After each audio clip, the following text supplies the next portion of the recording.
There is a story I would like to share. It's one of those, happened to a friend of mine, kind of stories. I once had a friend, approaching his senior years, cultured, well-versed, and well-lived. Former judge, active in his community and culture. A film critic and creator, musically literate, respected on the subjects as well. Empathetic. A representative and friend to those who were on their own journeys, however gritty. He was also a war correspondent in Vietnam. On the subject of his earlier service overseas, he shared with me a story that I would remember for years to come, and would come to be a reference for how I viewed my own integrity. It went that he had a friend in Vietnam who was a GI. During his documentation of the time in history. And that his friend was among the injured in combat, though not fatal. The injury was severe. A hit below the abdomen resulting in the loss of his nether region. In other words, this man had lost his reproductive organs. I don't need to explain to anyone how that could understandably be heavy. I am a man after all. However, this isn't the end of manhood for this gentleman. This was obviously an injury with a ticket home. However, it was the case that there was indeed a wife to go back home to. And a difficult conversation no doubt to follow. Now, rather than do the selfish thing, understanding that this woman was still in her prime and had needs. In order to save their marriage, the couple struck a deal in mutual respect and understanding, and it went that. Given some due discussion in advance, of course, mutual friends of the couple who were held in esteem as the rage of war might create, would be invited for coffee and dinner as a trio, and with no reproach, in contentment would have conjugal visits. The gentleman himself would go out into the woods with his rifle to give his wife and friend some privacy, and when he came back, they would all sit down and make merry over drink and good nature. It takes a very strong man to release pride like that, so strong in fact I wouldn't necessarily hold it against anyone for recoiling at the thought of it. In the same way I wouldn't hold it against a man for saying no to a suicide mission. The power of love is formidable, but the power of jealousy a counterpart, I don't deny that. However, these two were madly in love.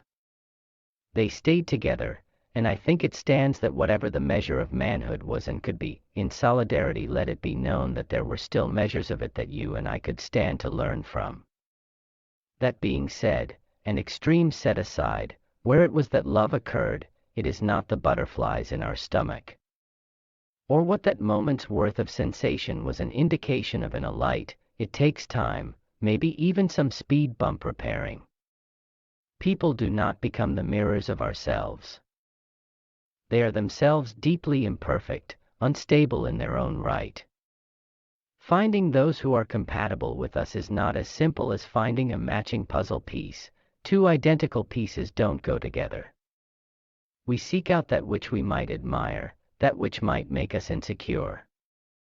Sometimes it comes with the needing to have been at least patient and observant enough to give someone that room to be angry. Harsh even, neurotic, unbearable at times. But understand what comes from more confusing and elusive parts of us, more than what was said in moments of rashness, had beneath it a riddle of one's haziness and even slight childishness. Our good sense about what we may feel on the defensive for, is still surrounded by more vulnerability. That one was secretly hoping we would understand. Except it's not always understood so closely, and that's okay, if only it were always so intimate that way. Lest never again we hear the words, "How did you expect me to be a mind reader?" That wasn't the reason why we couldn't learn.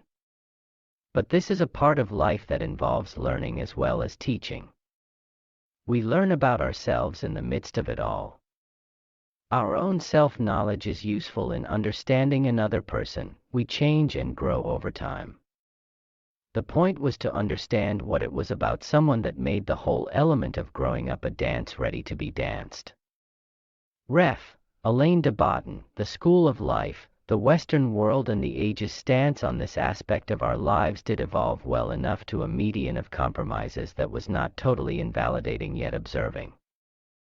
Where the consequence and compromise was, in autonomy, our engaging of people and of intersecting with each other in these moments where the quality of that freedom and that respect brought with it the obvious vulnerability where someone could totally have every power in the world to do us harm. We were enlightened for this, no doubt about it.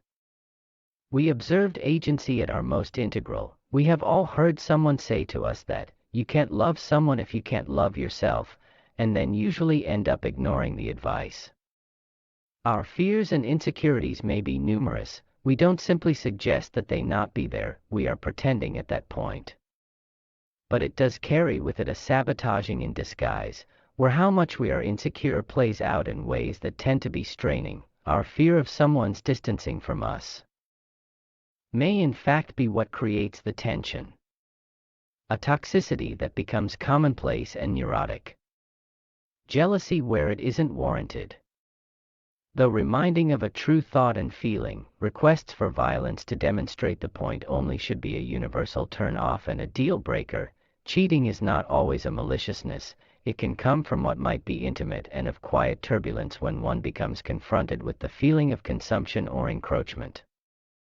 Or even fear of distance, without knowing entirely what that was. The reasons that happens may have more to do with fear and love than what was merely evil. Though we know what maliciousness can be, it's peculiar that we should worry so much about whether or not someone likes us. Or spend so much time contemplating that as if all things began and ended there. That the rest of our lives apart from what that moment among moments did not account for was, still had its own self to realize. There is so much you to know. If you go seeking happiness in a relationship, there, you will not find it. Because you did not find it first. It's not a secret to myself even that you might find that discouraging for a moment. But that's not the point.